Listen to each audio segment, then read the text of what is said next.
कल्याण डोंबिवली नगर निगम के आयुक्त इंदुरानी जाखड़ ने आज नगर निगम का 3,300 करोड़ रुपए का बजट प्रस्तुत किया। इस बजट में नागरिकों को राहत देने के लिए किसी भी प्रकार की कर वृद्धि नहीं की गई है, जिससे शहर वासियों को एक बड़ी राहत मिली है। कल्याण डोंबिवली नगर निगम ने 3,300 करोड़ रुपए का बजट प्रस्तुत किया है, जिसमें शिक्षा, स्वास्थ्य, ठोस कचरा प्रबंधन और उद्यान विकास के लिए प्रावधान किया गया। बजट में सड़कों और फूलों के विकास कार्यों की गति बढ़ाने के लिए विशेष उपाय किए गए हैं। इसके साथ ही ई गवर्नेंस को बढ़ावा देने के लिए डिजिटल प्लेटफॉर्म पर योजनाएं बनाई गई है, जिससे प्रशासन से पारदर्शिता और दक्षता बढ़ेगी।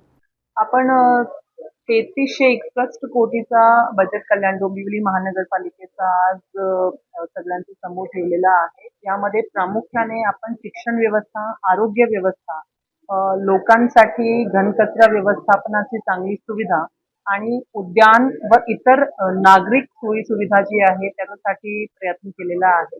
ऑलरेडी आपल्या वेगवेगळ्या रस्त्या, पुलाचं मेजर प्रोजेक्टचं काम सुरू आहे। त्याला गती देण्याच्या दृष्टीने योग्य त्या उपाययोजना आपण बजेटमध्ये केलेली आहे आणि नागरिकांसाठी कल्याण डोंबिवली महानगरपालिका जास्त सिटीजन फ्रेंडली होईल या अनुषंगाने आपण ई गव्हर्नन्सच्या ज्या गोष्टी आहेत त्याच्यावर या बजेट अंतर्गत भर दिलेला आहे। आपण यावर्षी सॉलिड वेस्ट मॅनेजमेंट अंतर्गत कलेक्शन अँड ट्रान्सपोर्ट साठी सर्व्हिस बेसिसवर आपण एक मॉड्यूल इंटिग्रेटेड तयार केलेला आहे।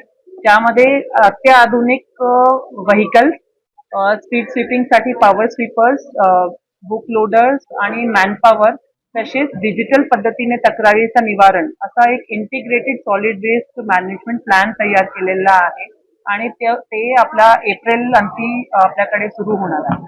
आपल्याकडे 3361.25 कोटीचा जमा तसेच 3361 कोटीचा खर्च आपण आपल्या बजेटमध्ये समोर मांडला आहे आणि उत्पन्न वाढीसाठी वेगवेगळे प्रयत्न आपण यावर्षी उचललेले आहेत। यामध्ये प्रामुख्याने जे आपल्या वेगळ्या प्रॉपर्टीज आहेत वेगवेगळ्या त्यांचं सर्वेक्षण करून अंडर असेस आणि अनअसेस या प्रॉपर्टीचा शोध घेऊन आपल्या उत्पन्नामध्ये वाढ करण्याचं नियोजन करतोय। सोबतच आपल्या जे महानगरपालिकेच्या मालमत्ता आहे त्यांचे योग्य विल्हेवाट लावून जे आपण ऑप्शन करू शकतो ते ऑप्शन करून मॉनिटाईज करतोय। यासोबतच जे लीजवर दिलेले आहे, ज्यांची लीज संपलेली आहे, या सर्वांची मॅनेजमेंटसाठी आपण एस्टेट मॅनेजमेंट मॉड्यूल या वर्षीपासून कार्यान्वित करतोय, जेणेकरून या सर्व सिस्टम मधनं आपल्या जे मालमत्ता विभाग आहे त्याचा उत्पन्न वाढेल।